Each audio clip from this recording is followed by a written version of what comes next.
Guys, welcome to my channel. അപ്പോൾ രാവിലെ തന്നെ കുറച്ച് സ്പെഷ്യലായിട്ടുള്ളൊരു സ്ഥലത്തേക്കാണ് പോകുന്നത്. അതായത് ഞാൻ 10 വരെ പഠിച്ച സ്കൂളിലാണ് പോകുന്നത്. അതായത് ഞാൻ ഇപ്പോൾ പഠിക്കുന്ന സ്കൂളിലല്ല, പക്ഷേ എങ്കിൽ എൻ്റെ അനിയൻ ഈ സ്കൂളിൽ തന്നെ പഠിക്കുന്നത്.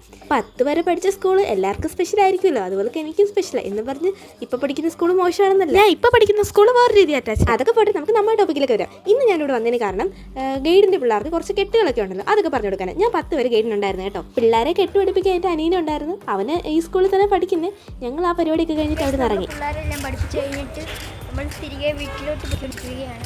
ഞങ്ങൾക്ക് വിശപ്പിൻ്റെ വിളി വന്നു. അതുകൊണ്ട് ഞങ്ങൾ കടയിൽ കയറി ഒരു ബിരിയാണി അങ്ങ് അകത്താക്കി. ഉള്ളത് പറയാമല്ലോ, ബിരിയാണി ഒരു രക്ഷയില്ലായിരുന്നു, അത്രയ്ക്ക് അടിപൊളിയായിരുന്നു. പിന്നെ ഞങ്ങൾ തിരിച്ച് വീട്ടിലോട്ട് പോയി. കൂടെ എൻ്റെ അനിയൻ്റെ ഫ്രണ്ടാണേ ഉള്ളത്. അവർ രണ്ടുപേരും ഒരുമിച്ച് അങ്ങ് നടക്കുമായിരുന്നു. പിന്നെ ഞങ്ങൾ വീട്ടിലൊക്കെ വന്ന് കുറച്ച് നേരം റെസ്റ്റ് എടുത്തിട്ട് ചേച്ചിയുടെ വീട്ടിൽ പോകാമെന്ന് പ്ലാൻ ചെയ്തു. പിന്നെ ഞങ്ങൾ 4 പേരും കൂടെ ചേച്ചിയുടെ വീട്ടിലോട്ട് പോയി. പിന്നെ ചേച്ചിയുടെ കല്യാണത്തിൻ്റെ വീഡിയോ ഒക്കെ ഇരുന്ന് കാണുമായിരുന്നു. ഇതുവരെ കണ്ടില്ലായിരുന്നു. ഡാൻസ് എനിക്ക് ഭയങ്കര ഇഷ്ടം, പക്ഷേ ഡാൻസ് എനിക്ക് സെറ്റ് ആവത്തില്ല. എന്ത് പറയാനാ ഗൈസ്, അതുകൊണ്ട് ഞാൻ ഡാൻസ് കളിച്ചില്ല. പക്ഷേ ബാക്കിൽ ഞാൻ നിൽപ്പുണ്ട് കേട്ടോ. അങ്ങനെ അതൊക്കെ കഴിഞ്ഞ് ഞങ്ങൾ തിരിച്ച് വീട്ടിലോട്ട് പോയിരുന്നു. അപ്പോൾ ഇന്നത്തെ വീഡിയോ ഇത്രയുള്ളൂ. Tata bye bye, see U.